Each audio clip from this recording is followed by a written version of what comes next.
people don't see the benefit of it on the first approach. They don't realize how good it is for kids, how liberating it is for them. Confidence building, bigger world perspective, self-presentation. It's so important, and there's not enough value seen in that. But let's work on it. We are working on it.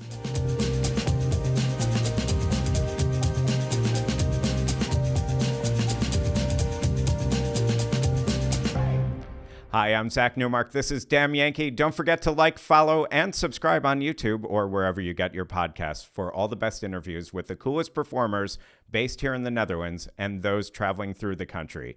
This episode, it's Mike Manicardi. He's been a mainstay of Amsterdam's theater community for over 50 years. He wasn't always supported in his journey, though, and he's going to talk to us today about how he's been keeping that community going and how he keeps people coming back to his theater time and time again. Now in his 70s, Mike is still working 60 hours a week and trying to find that balance between being an artist and being an entrepreneur who's keeping this nice theater going here in Amsterdam Oost. Mike is a very busy guy. Thank you so much for joining us. I'm really excited that you're here with us today. Thank you so much, Zach. I'm happy to be here. The first question that I really want to ask you about is about your theater and about theater in Amsterdam in general, because on the one hand, the city's always boasting about how international it is and how they've got people living here from 180 different countries, speaking dozens of different languages. But it often seems like theater, and especially international theater, is always struggling here in Amsterdam. Yep. Why is that the case? I mean, you've got a very nice theater and a very nice space, and it's not too big. It's not a huge space that you have to worry about, selling out 1,000 seats or anything like that. So why is international theater such a struggle in such an international It's a very good question. I can make it like why we had to struggle in the beginning. I think one should put it like in New York in 1920. In New York in 1920, there was an Italian theater, there was an Irish theater, a Yiddish theater, a black theater, a Russian theater, and they all got on. And they did that, and they were successful within their own communities, but they were dependent on their communities to be successful. I think Amsterdam has something magic about it, which is that we are a multicultural society, very much so. And I think that the difficulties sometimes come when, I suppose it's a question of transparency.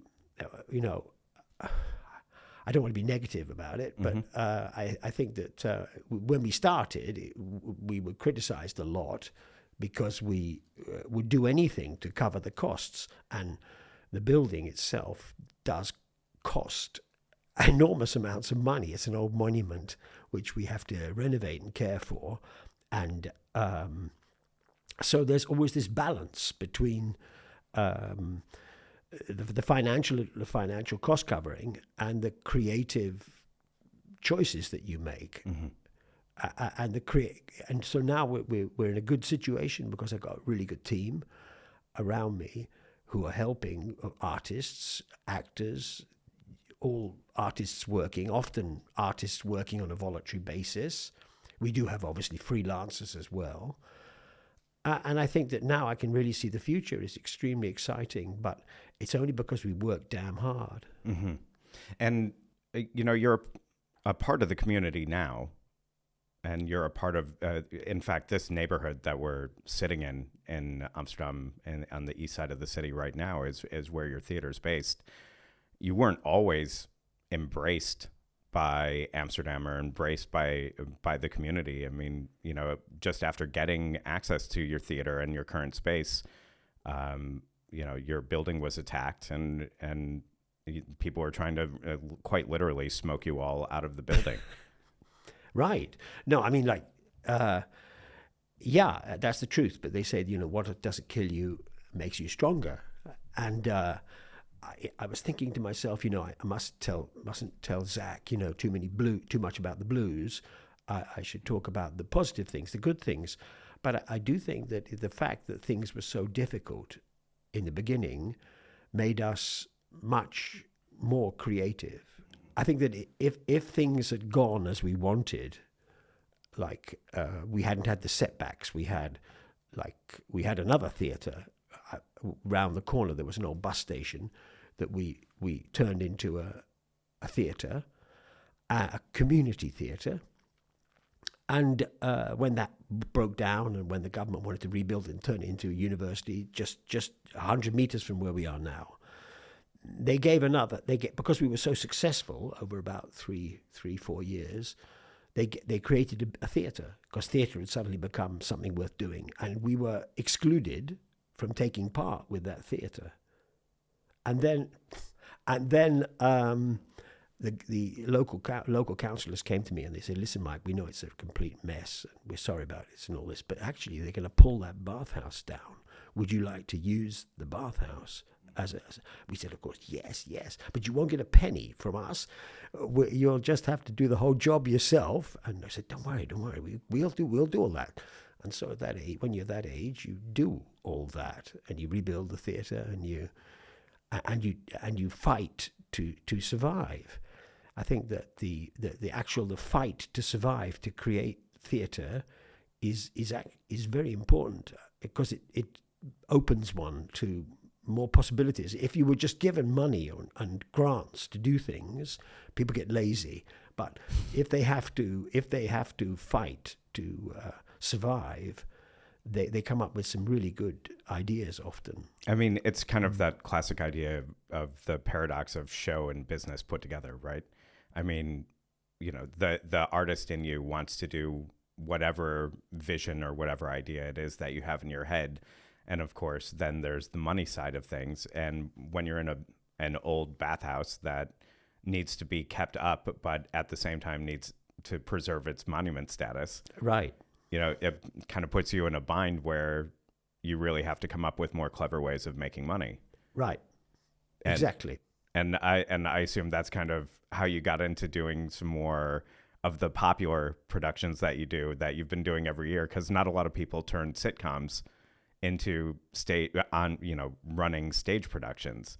Yeah. So talk about that a little bit.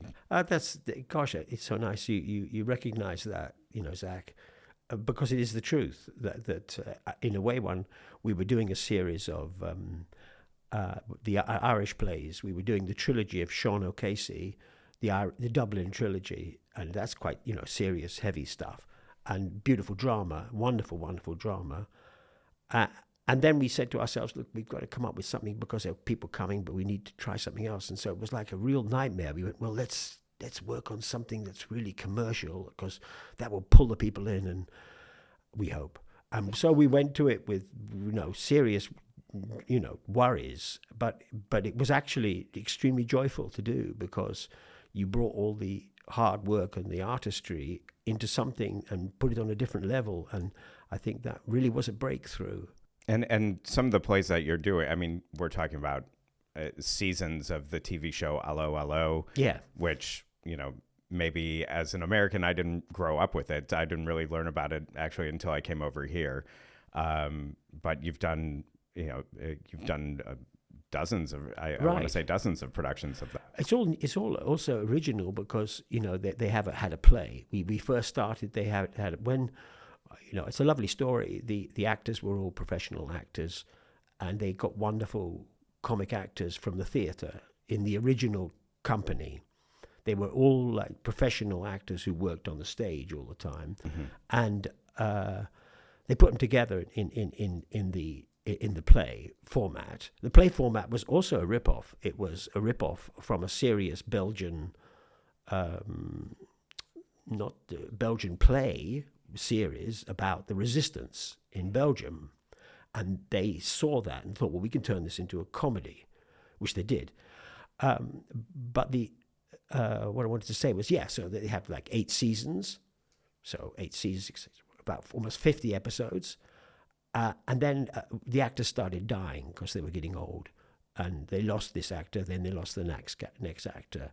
And they said, we've got to go on the road now. We don't do the television anymore. Can you write a show for us? So they asked the writers, then wrote a special play that they then toured the whole world with for the next 4 or 5 years, I think, for 5 years, until others of them started dying, and they couldn't continue. And so we did that play just to start off with, and it was very successful. And then we had a readjustment because some people wanted to write. We also have a very serious writing group in our theatre. Right.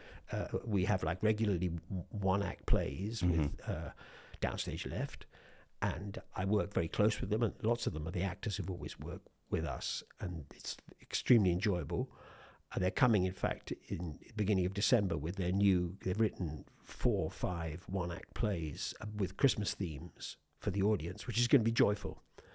But just talking about, doing Allo Allo, and, how does that actually wind up as something on your plate where it's something that becomes on your radar? So I think the first I actually learned about it was maybe around the time that the main actor from the TV show, Conrad K., when he passed away. Right. I believe you all did a revival of it, if memory serves, right? We did a special. And so I want to say that was maybe 7 or 8 years ago or longer. so. Or 10 years ago. Oh, well, it must be 7 or 8. Or, something like that, yeah. And so, you have the success from doing that. You've got the success from other productions. I think, was it Fawlty Towers? No, we didn't do Fawlty Towers. We might. Okay. But you're taking these projects that, some of which are really meant to are just kind of like, fan favorites or a greatest hits album in some way that, people are going to show up for. Yeah. How do you then take that and get those people to also show up for, productions that they don't know what they're going to expect or what they're going to get? Well, exactly. We keep our radar going on checking out. We have like a bunch of regular theatre companies that come who are extremely good. They produce really good work regularly. So we've created an association of international theatre groups.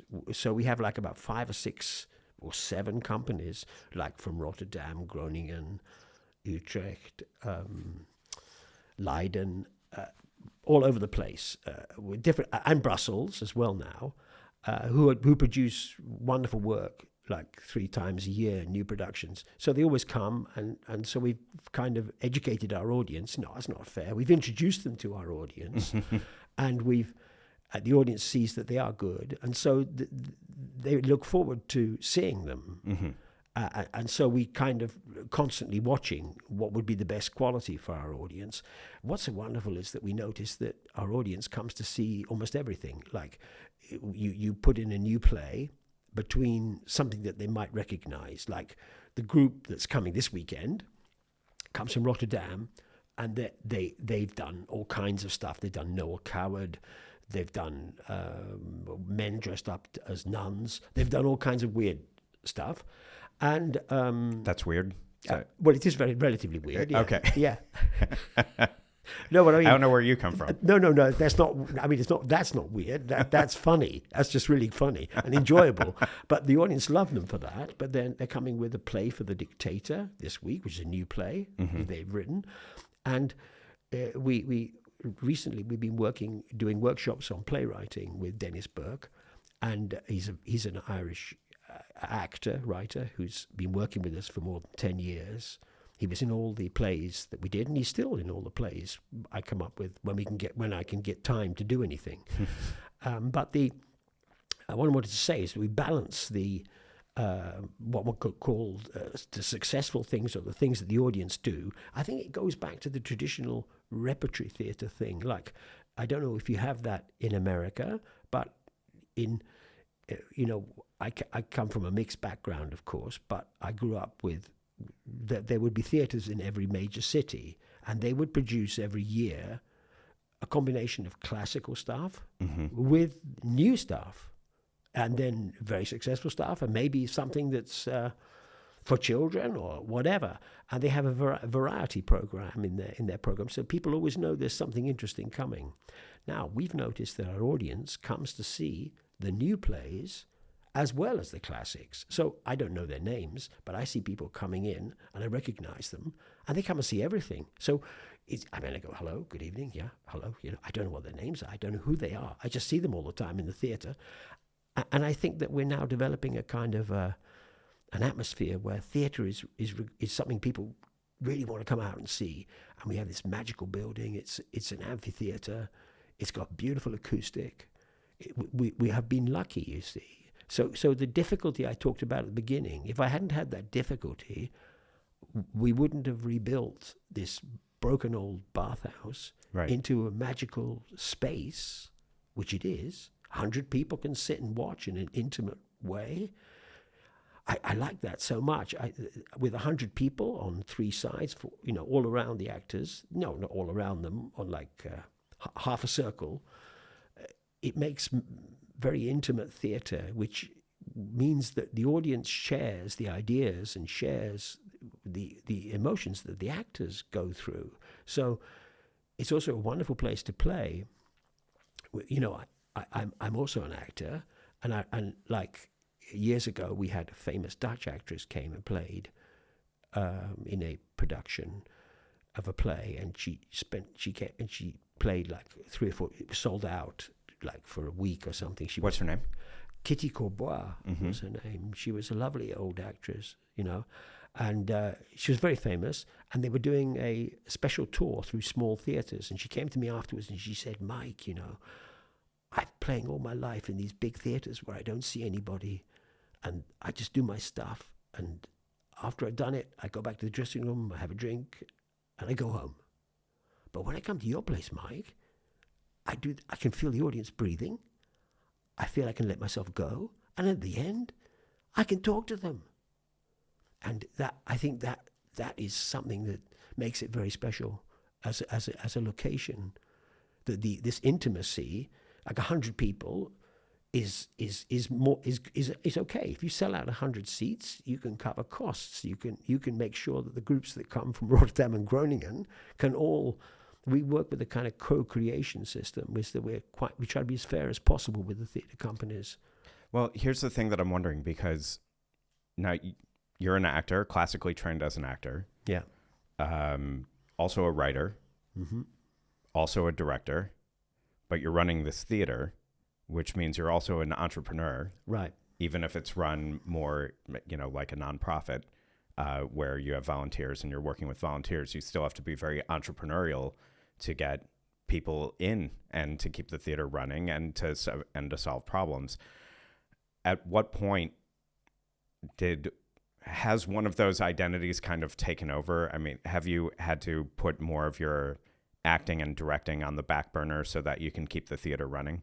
Yeah, definitely. I've realized in the last period of time that with the new companies coming through and the new projects and we were a community theatre. Like there are 38 communities on our square, the Boerhaven Plain, where we sit. There are 38 different cultures living on the square. And a community theatre that's what it is. It means that like people who were running away from the war in Yugoslavia came to live on that square. They're fantastic people, and they also do kind of culture regularly. I mean, we do theatre in Italian. We do Italian theatre, and we sell it out. We do French theatre. We do Russian theatre for the people from not dystopia. What's the word? The diaspora. The diaspora, yeah. Yeah, diaspora. The question you were making was about the putting things on the back burner. I think that's true. Now I see the importance, and as you get older, you want the theatre to succeed. You're not willing to take risks. I mean, like the energy bill is €1,000 a month, just to give you an example. And like if the roof breaks, work it out. Right.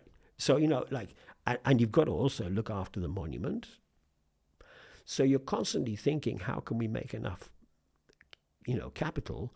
And I assume you're not really getting any subsidies from the city, or very little, and not really from the national government, except maybe because the building's a monument. No, you don't get anything for not the even monument. for that. No, nothing. But we do get serious bits of subsidies for special projects and special theatre experiments and festivals and that kind of thing. But of course, we make 80% of our own turnover. We create that ourselves by having successful theatre. And I think that the joy now is that we do that with actually almost 100% making theatre. Like when we started, we would concentrate, like 40 years ago. Mm-hmm. There were certain plays we really wanted to do, and we did them, and they were successful. But it wasn't as if they created any capital to pay for repairing the roof or fixing the cellar. Yeah. Or painting the whole place or whatever. All the things you actually have to do if you have a monument. You are, legally, you've got to do these things. That's right. So we developed to do other stuff. I can't do it on the podcast now. I can't tell you the specific examples, which are quite funny, of activities that we had to do just to create capital in the beginning. And that was used against us by the community. They said, look, they'll put on some crazy dance party, and they'll do a rock band, and they'll do this, and they're just doing anything to earn money. They're not busy with culture. That was the criticism. Right. So bullshit, of course. No, but swear away. No, it was, a complete rubbish, because we would create capital to be able to put on plays that we really cared about, like Good Soldier Schweik, we did with a tremendous company, a long time ago, 35 years ago. It was tremendously successful. We played like more than 35 performances non-stop, sold out. We should have taken it. We did take it on tour to Ireland, but it could have had much more possibilities if we were in the situation we're in now. One could have toured much easier. Yeah, you talk about it, you describe it in this way of how tough it was at the beginning and how that requires you to be creative. But I'm wondering if that feeling ever actually goes away. That feeling of it's always a struggle, and at any moment, this could all disappear, or this could all be taken away with one bad move. We're talking 45 years later. Right. Your theater's been around for quite a long time now. Yeah, 40 years. Yeah, and how come that feeling never goes away? I think it's a genetic thing. I think that I think that worry about survival. I was talking to one of my brothers recently about this. He said, Mike, our parents had to fight to survive, right? Yeah, they had really tough time to survive. and they lived through 2 world wars, and it was just like life was difficult as hell and whatnot. And he said, well, that's what makes us so tough. I said, yeah, maybe you're right, And I begin to think that the fight, also culturally, like, neither of my parents were born in England, mm-hmm. in the UK. Anyway, the survival instinct. One of your parents is Irish, one is Italian, or? Yeah. My father's family were Italian, and also they had Jewish extracts as well in it as well, mm-hmm. which made it more complicated. And the Irish were Irish Americans who had left in, I think, 1850 from Liverpool, and gone to to America to make a new life during the famine, and they didn't like it, and I think we won't even go into what we think they were doing as Irish in America. But okay, they came back in 1900, 1920, and they went off to become silver miners in Burma, in Myanmar. And my mother was born in a forest, in Myanmar. My brother is a doctor. He says it's just a complete miracle that they all didn't die of disease and everything. It's just because they had no antibiotics or anything. 20% of the kids died of diphtheria, but this sense of, and it was a wonderful group of, I think, Scottish, American, Irish, Welsh, all kinds of Celtic cultures together, stuck in this bloody forest. And then they came back just when the Japanese turned up, before the Japanese turned up. And then they have to fight for survival during another war. And my father was like 16 or something. And because he was Italian, he was arrested and chucked in a camp in the United Kingdom on the Isle of Man. He was interned when Mussolini decided to attack or to join forces with the fascists. Winston Churchill arrested all the foreigners and he put them in camps all together, all different. It must have been horrifically scaring for a young kid. And because they put all kinds, the communist, socialist, fascist, everything was all in. I didn't mind if a couple of them died because then there was less people to feed.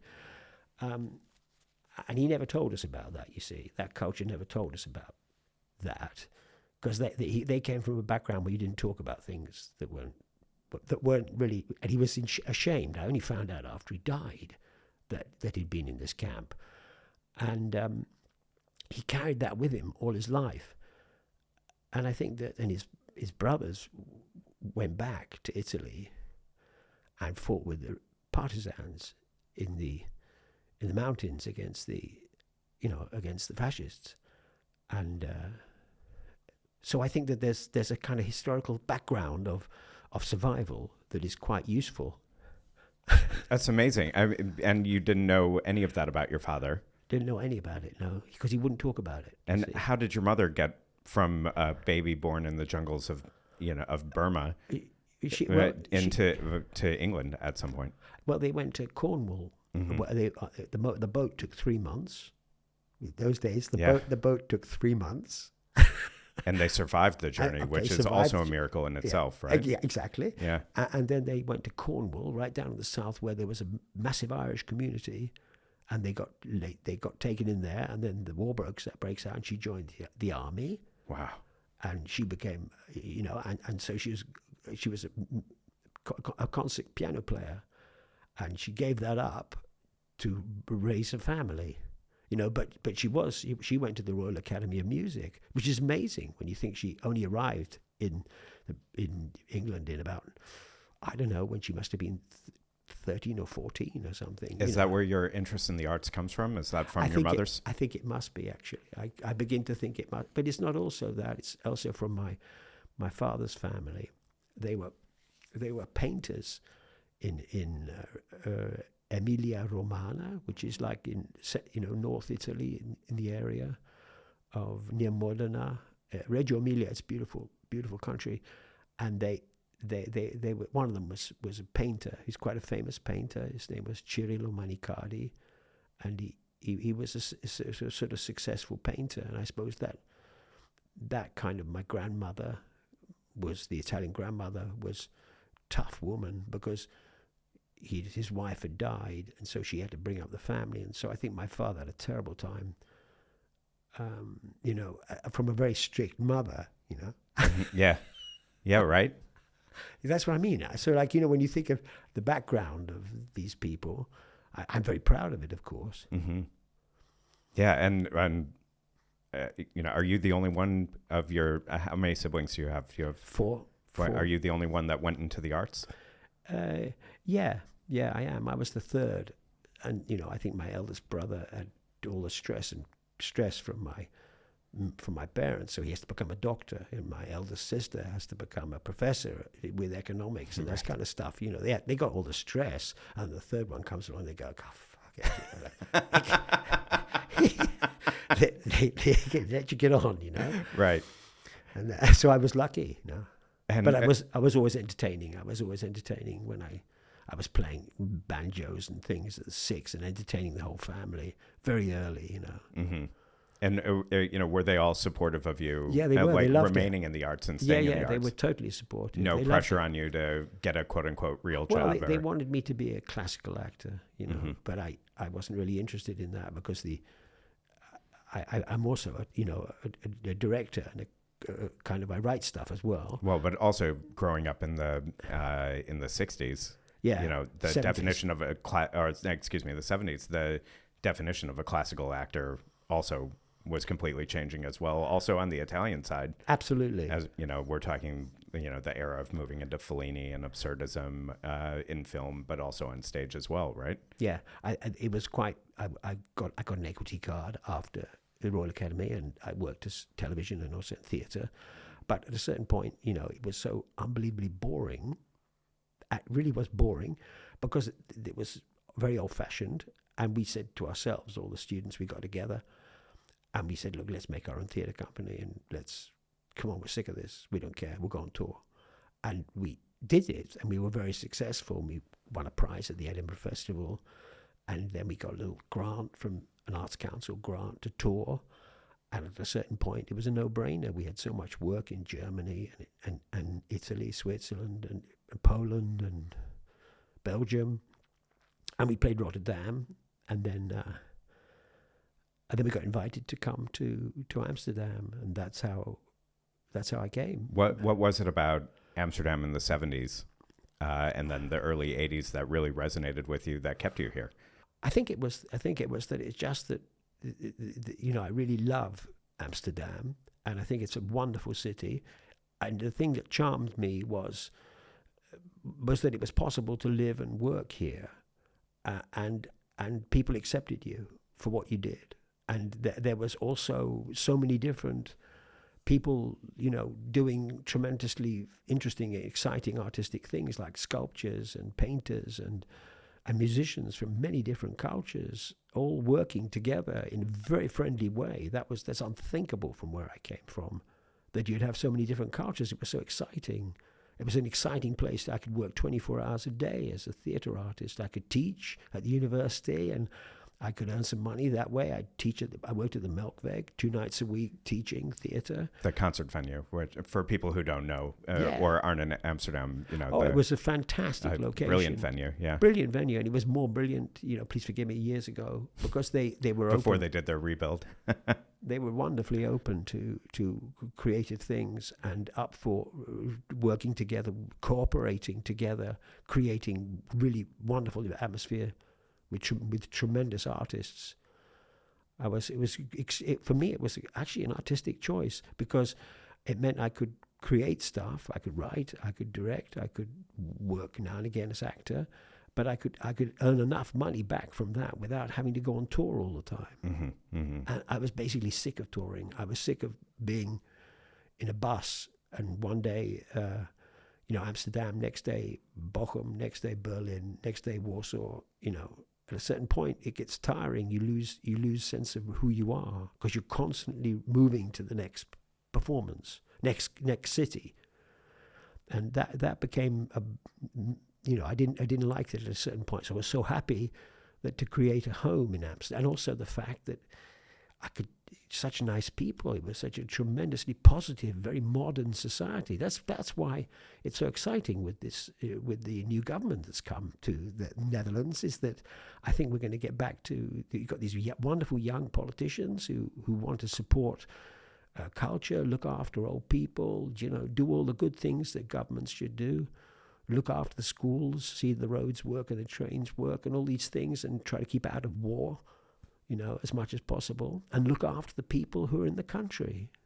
I mean, it's a tricky thing talking about Dutch politics, because also, you know, we've seen, you know, I want to say 15 years of right-leaning or further right-leaning governments. We've seen the same pushes here towards nationalism that you see in other parts of the world. And for you as a theater owner, along with that, we've seen, you know, dramatic cuts in arts funding and cultural funding, in broadcaster funding, and, you know, as far as what comes from the state. So, you know, are you expecting to see a restoration of that? Because, you know, historically, I would say it seems unlikely that a lot of the arts money would be restored, but maybe the money might come back another way. What do you expect to happen? I'm very positive. I think that we're going to have Amsterdam is going to be the wonderful magic city, which it still is, and I think that the Amsterdam government is also very important, very very good. They're trying really hard to be inclusive. Mm-hmm. And I think that I'm a complete fan. You know, I think that, thank God we live in the Netherlands. I'm very proud to live in the Netherlands. My children were all born here as well. But I don't know. I think that I really have hope. I don't think negatively about the future. I think that the Dutch are a shining example of cooperation and thinking. I like the way they make politics. I like the way that they discuss things. That it's not just black and white, you know, like there's this group or that group all fighting for each other in power. That the Dutch system is like Zack's got a party and Marcus has got a party, Mike's got a party, but to make a deal we have to listen to each other. Mm-hmm.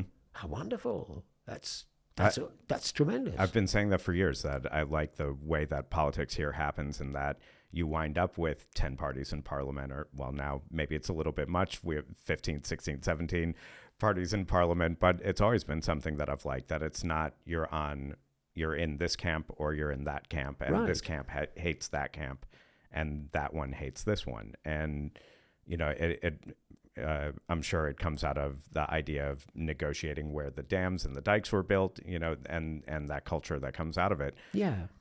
Sometimes, though, it also feels like the culture and the arts here end up getting the short end of the stick, because a lot of times they seem to be the easiest place where governments make cuts. And, you know, how do you convince people otherwise that, you know, they don't have to go, that politicians don't have to go down the road of, say, the Margaret Thatchers of the world, where, you know, arts are to be neglected, or arts are a luxury, or, you know, and as opposed to being a necessity. Yeah, I mean, but I think that the Dutch really understand the necessity of culture and of arts. I think that the new government will, obviously, we don't know what's going to happen. We don't know what's going to happen in the rest of Europe and the rest of the world in the next 2-3 years. We have no concept of what that might be. You know, God help us. But if they can keep their heads above water, I think that there will be more support for culture, because culture creates peace. Culture makes people healthy. Culture is just good for everybody, and they understand that. The Dutch really understand that, and so I'm very positive. I think we're approaching a new phase, and it could be very exciting. At what point, you know, you described your theater as being something that was kind of a lightning rod for criticism, because you had to bring in other types of shows and other types of performances right at the beginning to keep the money flowing in. Right. How did that develop, and how did that change, where, you know, your theater was accepted more as being a part of the community? Yeah, I think that's a good question.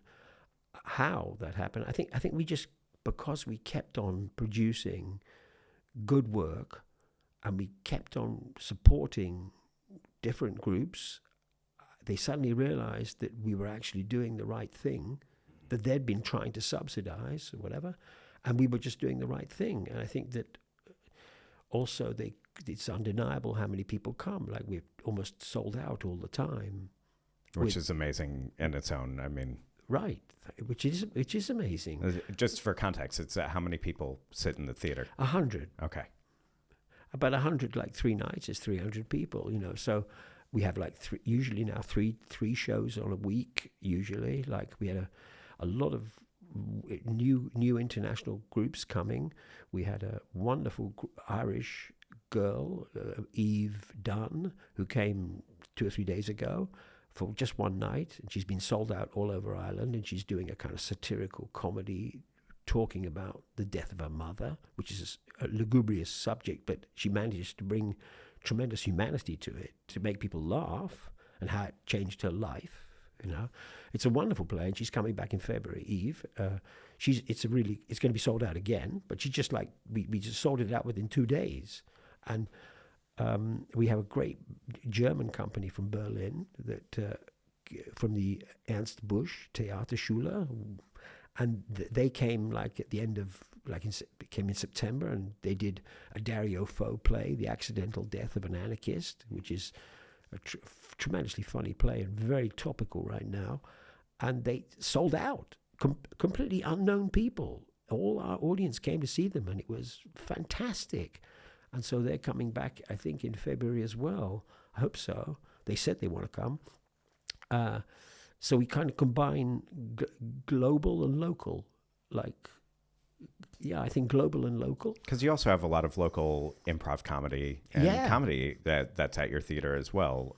It's tremendously joyful. Simon Lucas and Wesley and all these guys, they are so nice, and they from the Good Eggs. And they bring nice people, international people, Dutch people, all kinds of people come together to have fun, and they're very easy to do, and it's just win-win for everybody. Are you seeing more people kind of from the neighborhood coming in, or are we really talking about people just from all over Amsterdam are coming to sit in the theater, or all further out? Well, it depends what we're doing. Mm-hmm. Like, we also have a children's project called Bathhouse Atelier, where the local children come in on like Tuesday and Wednesday afternoon. It's run by the girls. They're independent from us, but we kind of support them completely by letting them. We don't ask them any rent or anything. We just want it to happen because it creates goodwill. And the mothers, they bring in the children and they go. That's completely low bar, low bar activity. It's wonderful, and that would be very much just a square. And we do then often yearly we do festivals in the square. We have put on orchestras that the neighborhood love, like the Ricciotti Orchestra comes now and again, and we put on some. We're going to do more open air theatre, street theatre, nice, which people really love. Like our own company, we do 2 or 3 times a year a street theatre play for free. And like 200, 300 people turn up. It's just fantastic, and they all come, and then some of them don't ever go inside the theatre because they maybe don't feel at home or something, but on the street, they're all together happy. So that's a very positive thing. That's a local thing that we love doing, and we want to stimulate that more because we see how happy it makes people. If you're working 40 hours a week, 60 hours a week, like every other entrepreneur, if you're working 60 hours a week, how much of that is actually you doing something to scratch your artistic itch, and how much of that is actually, the entrepreneur side of you, the business owner? I really, at the moment, I would say it's 80% the entrepreneur at the moment, because we have so many groups and I have a responsibility. We're different from other theatres in the sense that other theatres, they kind of rent out a space. So and they're expensive as well. Right. Like other 100-seaters. You see these poor theatre companies, and they're in some location, they're paying a certain amount of money, and they're selling tickets for like €30 for 4 or 5 amateur actors. I mean, it's madness. Why is that? It's because unless they sell out the tickets, they can't cover the costs, and the theatre that they're playing in doesn't make any publicity for them. That's right. So, they come in at 2 o'clock, at 3 o'clock in the afternoon, and they kick you out at 10:30 in the evening. And you might have half an hour to test your technique. It's a real madness. We see with the way we've developed, and that's why I'm spending more time doing this, because I see how positive it is. Is like, say, a theatre company, you come to me with this wonderful group, for example, and you say, look, Mike, you've really got to go and check these people out. They're really good. And maybe your audience would like them. I'd go and have a look at them and think, yeah, Zack was right, But they have problems because they need time. So we get them in and we give them a kind of probably a free rehearsal to get them acclimatized. We help them with the technique. We find out their publicity. We then market them. And we make them visible for the audience, because we've got to sell out as well. Well, and theaters aren't usually doing that when you're four-walling a theater. So when you're like renting out the theater, usually the theater is not putting forward any effort for publicity. It's just earning money. But that's how they look at it. But we don't look at it like that. We look at it as, we call it the co-creation, which is that if they're a good company, they have success. And so they can come back and go and play other places. And we have success because we produced it. So it works. So we then are helping them. But we're helping ourselves by helping them. And that's why it's a co-creation as such. So if this is the entrepreneur side of you is kind of taking over most of your work week. Right. is there a point that you're going to retire, and what's going to happen when you do? Well, look, as I was again talking to my brother about this, because I talked to him, it's like an Arthur Miller play, in Arthur Miller play,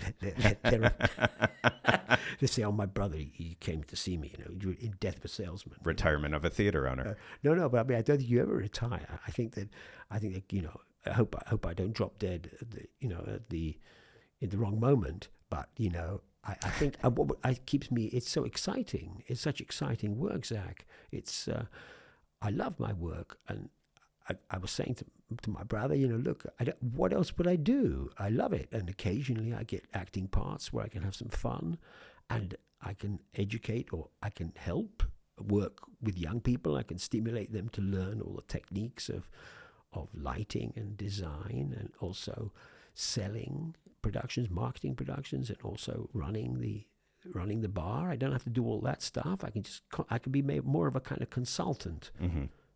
Helping the process work, and that I have to anyway. That my pension is so low because I only came to the country when I was about 22, 23, or 24. So your state pension, yeah, state pension. So I have to keep working otherwise I can't pay the bills. Do you have do you have an understudy, like a business understudy that you're training to kind of step in for you when, either, if a moment comes when you need to take a step back? Sure.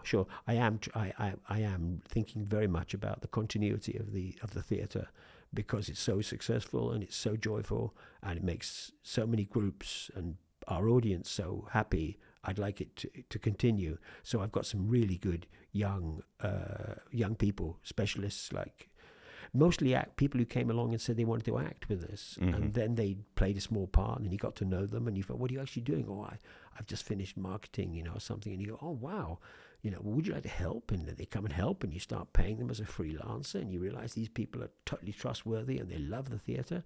So I think that we are developing we do have a fantastic team. Now, already I've got a fantastic team. Like 10 years ago, it was just me with maybe, someone who did the receipts and whatnot. So what's different between now and then? Because even at that point, your theater had been around for 30 years. Yeah. So what changed over the past 10 years that now you have a good team and a stable team, as opposed to, even after you'd been doing that for quite a long time? I think it's because one becomes better at running the business, and that one is more careful. And also, again, you have to make the sacrifice that you say, look, okay, that play I really want to do, it's going to have to wait. And those parts I really wanted to work with the actors, it's going to have to wait. You have to put the artistic choices, your personal artistic choices, on the back burner, as you said, and you concentrate on creating possibilities for other people, and that is also very joyful to do. And so I think, and also in terms of thinking of the future, that there is a skeleton of different people who could take over, mm-hmm. And could continue the theatre.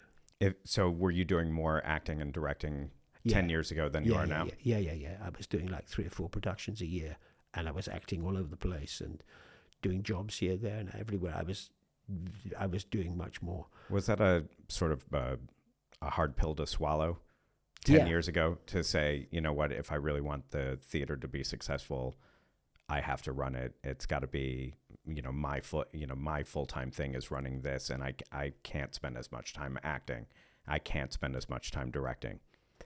Yeah, I mean, I think it is a hard pill, but still, it means you have a little bit more time. So now I've got 3 or 4 productions I really want to do, and so like when I get a moment's peace, I look at them and I go, wow, well maybe that was a good idea 6 months ago. Maybe I'd like to try something else, so you get more time mm-hmm. to create. And I think the fact that you become less stressful, that we used to think we had to do the productions to create capital, which we did. So there was terrible stress in training the actors and creating the production and making the publicity and selling out, so you would create enough capital to cover the costs. But now it's more relaxing in that sense, is that one hasn't got this terrible stress, and I think that's also healthy. You have to kind of take a step back as you get older, and I'm really enjoying it anyway. So I think it works. I've accepted it. And you have children that you raised here. How many children do you have? I have 5 children. And you're still in a relationship. You're still in a partnership with their mothers. Mm-hmm. Yeah. I mean, you know, like I look after the children. So have you always been doing this sort of 60 hours work weeks? 80 hours. 80 hours. Used to be 80, yeah. So now your step back is going from 80 down to 60 hours. So now you're only 1.5 times a normal work week. Well, there you go. See, I have more time for my children now, which is also like a little bit more time. I'd like to have a little bit more time. Like, I got one of my sons is a very good actor. He's younger, Jimmy Rocco. He's a really good little actor, and he's a singer. He's only 22 or something, but he's very good. Since he was 12 years old, he's been acting in my theatre, 3 productions a year for 10 years. That's the incredible experience. Right. Playing all different kinds of characters. It's unthinkable. Like, you don't get that experience in the normal world of actually. So he's very experienced as an actor. The other day he just did a film part. I got a daughter who's also a really good actress. And but she looks at her father and she goes, you know, like, I don't want to go in the business. I don't want to end up like, you know, don't want to end up like Dad, you know. So she's got like a. With the 5 of them, would they look at you as more and the artist side, or as more the, you know, hardworking entrepreneur? I think they're sick of the hardworking entrepreneur. They'd like to have more time, and I'm doing that. So, you know, I'm trying to give them more time. Because when they were young, it was a real nightmare. In what way? Well, I mean, you know, like it would be, you'd be out all the time, and you were very rarely at home. You were just working all the time to keep the theatre going. And that's okay, but it's not sometimes the best choice. Have you reconciled that with them? Yeah, I think I think so. I think definitely, I think so. We laugh about it, you know, like, so it was relatively reconciled. Mm-hmm. Yeah. Are they, you know, you said your daughter doesn't want anything to do with the business side of it. She doesn't want anything to do with the business, but she's a really good actress, and she's a natural actress, and she, you know, I was surprised that she has the talent, you know. She surprised me when she played in a Dutch company, because of course they're all born here, so they speak Dutch and everything. And she really surprised me. I tried to give her some tips. She was playing this part, so, you know, as a serious father, you say, you got to watch out for that. You must remember to do that, and you've got to do this. And did you think about that? You know, you're giving all the kind of cues and tips as a director, because you want it to be successful. She went, yeah. I thought, she hasn't listened to anything. You know, she didn't listen to anything. I thought, oh God, it's going to be a disaster. But she was brilliant. I was blown away when I saw her play in quite a big theatre. She did everything. She did everything intuitively correct. She was fantastic. When the theater opened, 85 in the former bathhouse, yeah, you had this incident that was you know, we touched on it just a little bit, where it was actually a firebombing of your theater. How did you find out about that? We have our ears to the ground, my friend, ears to the ground. I would really like to know about that incident. I want to know what happened, and you know, how you actually got to a point where you were able to keep it going, to keep the theater going, because there must have been moments and people in your personal life who are saying, okay, you know, maybe this isn't the best road. Yeah. I think there again, you're terribly egotistical and very, I mean, I think I decided quite early on when I was a young actor that I was not, you know, my dad came to me and he said, listen, you know, Mike, you know, he supported me. He said, listen, you got to bear in mind, you're going to be like 60% of your life, you're going to be unemployed. Is it worth it? I went, yeah, I love it. He said, and I said, he said, you got to realize this. You're not going to, you're like 60 or more %. You won't be able to earn any money as an actor, right? Or you'll be unemployed, or you'll be waiting for jobs and all. That was his impression of the situation. I said, but I accepted that. And he said, okay, great. Then I accept it. And I've always kept that behind me, that I accepted the deal, that you'd have to fight. And that's stuck with me. What happened? What was the firebombing incident that happened at the theater? It's a really long time ago. It's when we first started, when we were building. Like we got the building and we had to rebuild it. It was an old bathhouse, and you couldn't use it as a theatre because there was no space. So we had to pull half of the building apart and create a kind of circus tent of beams to create the amphitheatre that you have now. And we were building.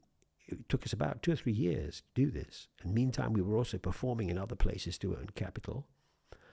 I think it was a bad winter. I think it was, I can't really, specifically, I have, one forgets about bad things, actually.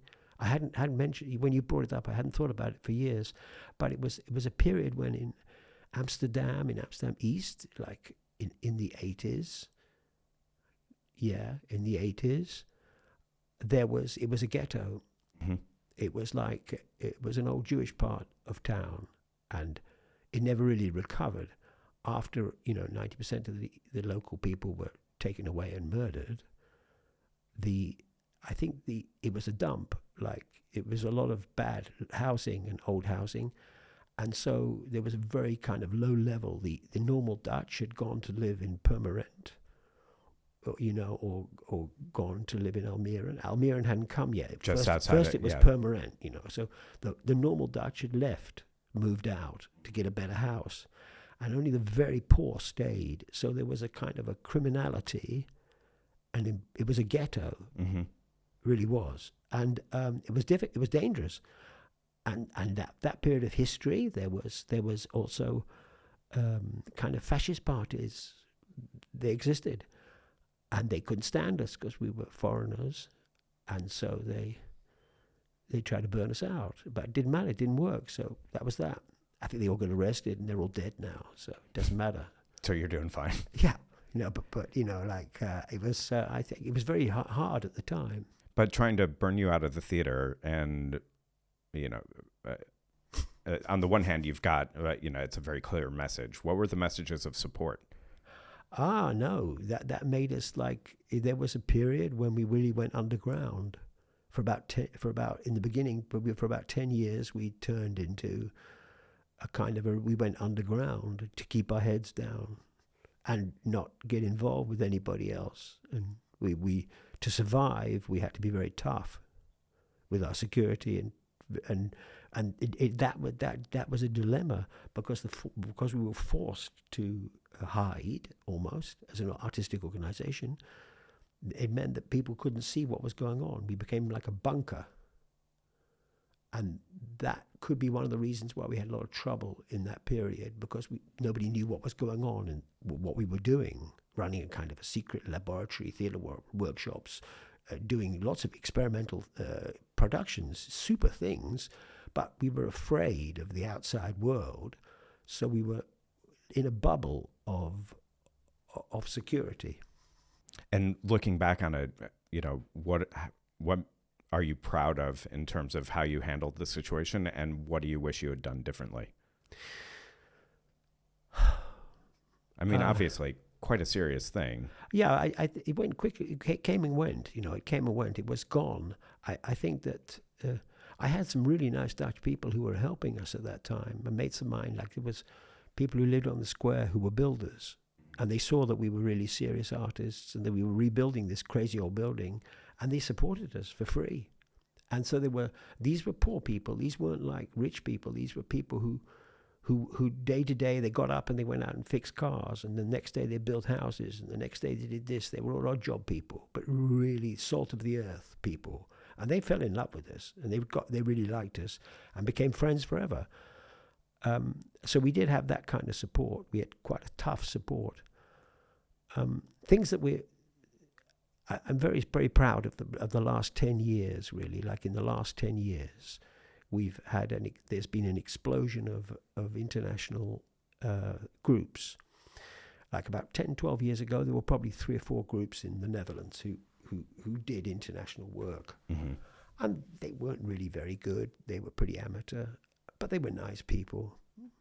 And in the last 10 years, with the trainings and all of the projects, there's been an explosion of groups from all cultures creating theatre in Amsterdam. So now there's probably 30 companies in Amsterdam making culture and theatre. And that's fantastically exciting. And that's in the last 10 years, this explosion of culture. It really is an explosion of culture. And we want to support that. So that's something that's really I'm very proud of, because I think we had a big part in stimulating theatre and stimulating culture as a means to express yourself and to bring people together.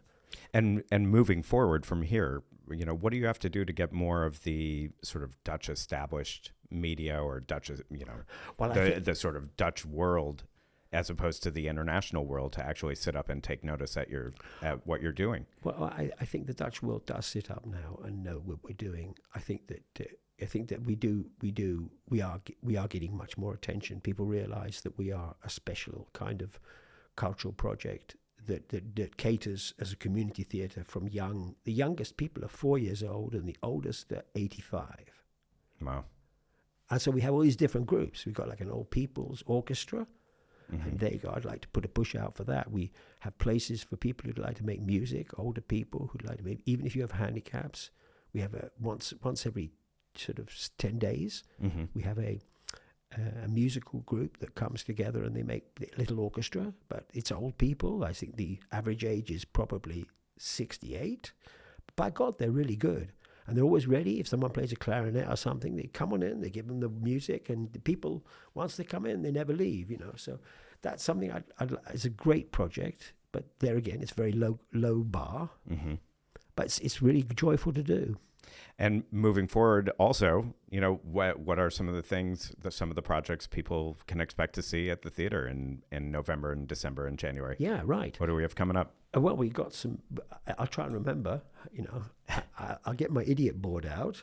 But I can hold it to you, for you just off camera. This week we have on Saturday we have a bunch from Rotterdam coming. They're really good, and they're doing the play for a dictator, and that's going to be a comedy. But it's fantastic. Next week we've got Downstage Left doing a tremendous period of 4 or 5 one-act plays, specially written with this idea of Christmas. That's going to be really enjoyable. Then we've got Will Sutton's bringing his 12th Night from Shakespeare. Will Sutton comes like 3 or 4 times a year with different plays, different Shakespeare plays. He trains the actors, and they then put on the productions. Always sold out, joyful with Shakespeare. And he's coming with 12th Night for 3 nights. And we've got some tremendous comedy. I think Simon Lucas is coming with The Good Eggs. They're going to be back again. Friend of the podcast. He's a wonderful guy. He's a really creative, active guy coming up and making great shows. It's joy to work with him. I owe him €10, but he's forgotten about it, so don't remind him, please. I'll try not to remind him.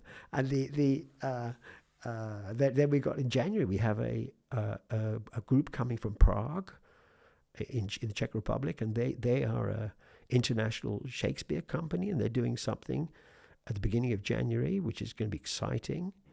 And then we have Eve is coming back. The Irish performers are coming back. And are you going to hit the stage yourself anytime soon? Or are you going to get back on the boards? Oh yeah, I'm going to definitely do that. Yeah. This year I'm definitely going to be back on the boards, because I'm going to demand it. I'm going to say another 10 hours. You've got to find somebody else to do 10 hours work, so I can have 10 hours a week to rehearse. Yeah. Yeah. So it's definitely, because actually it makes you so healthy performing. Yeah. It makes you fit. It keeps you fit. It really does. It's the best exercise you can do is to work in theatre, I think.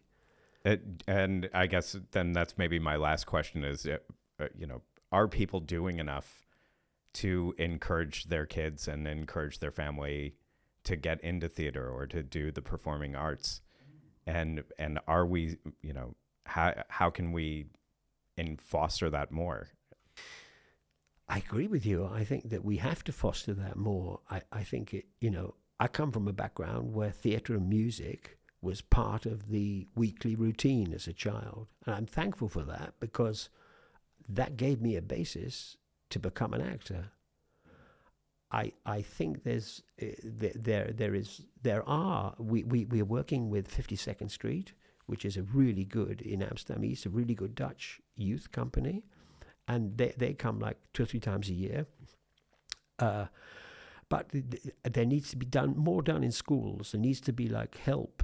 That would be something that would be important, to create more workshops for kids. Cheap, if not free workshops for kids to learn about theatre and music, because I think that there's just not enough of it, unfortunately, because people don't see the benefit of it on the first approach. They don't realize how good it is for kids, how liberating it is for them. Confidence building, bigger world perspective, self-presentation. It's so important. And there's not enough value seen in that. But let's work on it. We are working on it.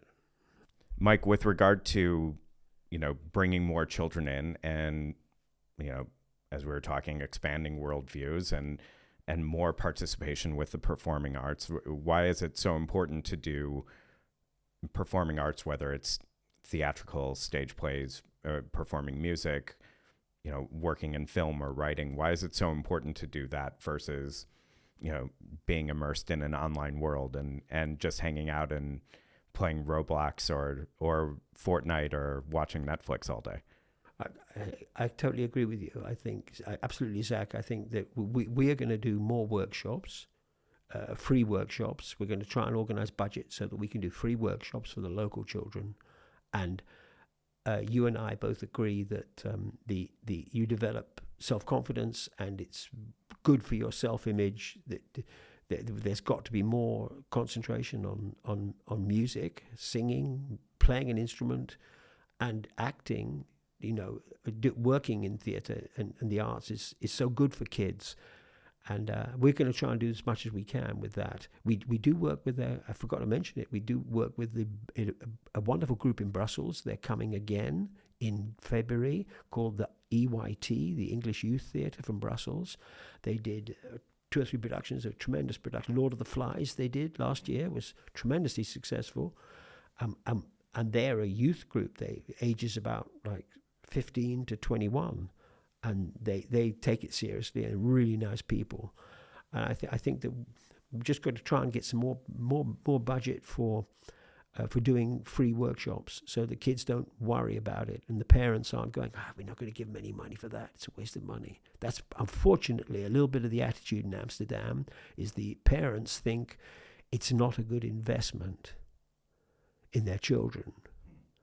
A lot of parents think that. We've noticed that. And what's the reason for that? Has it always been like that? Yeah, maybe it's always been like that. It could be. I don't want to say anything. I just think that you're right. I think it always has been like that. I think we just have to kind of keep on knocking on the door and showing how happy people are when they come to theatre, and how good it is for the kids when they come and see. We do have like lots of reductions for kids and students. We didn't get a chance to talk about these things, but the ticket prices are ridiculous in Amsterdam. Right. And we try to keep the ticket price as low as possible, so that, and also lots of reductions for students and for kids and old people. And I think that we've got to see how we can stimulate more that the kids come in, and then they talk to us, and then we say, well, then you can take part in these workshops. That often is the way it goes. We have good relationship with lots of schools in the neighborhood around here, of which there are a lot of schools. Here. Yeah. And when they come to watch things, or they also do their group acht things, the musicals the kids do at the end of their primary school work, often we see talent, and it's something that we really would be worth working on, because then you can develop all kinds of cultural things with different groups. I mean, the playwriting workshops work very well. We should concentrate with that, I think, as well. All right. Mike, where can people find out more about what's going on at the theater and find out more about what's happening with you? Well, it's the Bathhouse Theatre.nl. That's the website, bathhousetheatre.nl. They can also, we're also on Instagram with, we have two or three places on Instagram. We have Mike's Bathhouse Theatre and Bathhouse International and the Amsterdam English Theatre. These are 3 Instagram sites we use a lot. And people can, if they go to Bathhouse, the website, bathhousetheatre.nl, they'll find all the addresses. Great. All right, Mike, thank you so much for being here. I really appreciate it. It's been lovely. Thank you so much, Zach. I really enjoyed it. And stay in the community. Stay here. Dam Yankee is produced in partnership with NL Times, the top choice for English language news from the Netherlands. Founded nearly 15 years ago, NL Times is now the #1 site for information about this country, featuring more news stories every day of the week than any other website. Keep tabs on the latest top stories, features, and breaking news from across the entire country, including the 3 big cities, Amsterdam, Rotterdam, and The Hague. So visit nltimes.nl now and find out what millions of people are reading about the Netherlands. Dam Yankee is an NL Times podcast. The show was created by me and Peach Rizzo. This episode was produced by Marcus Engel at 301 Studios here in Amsterdam.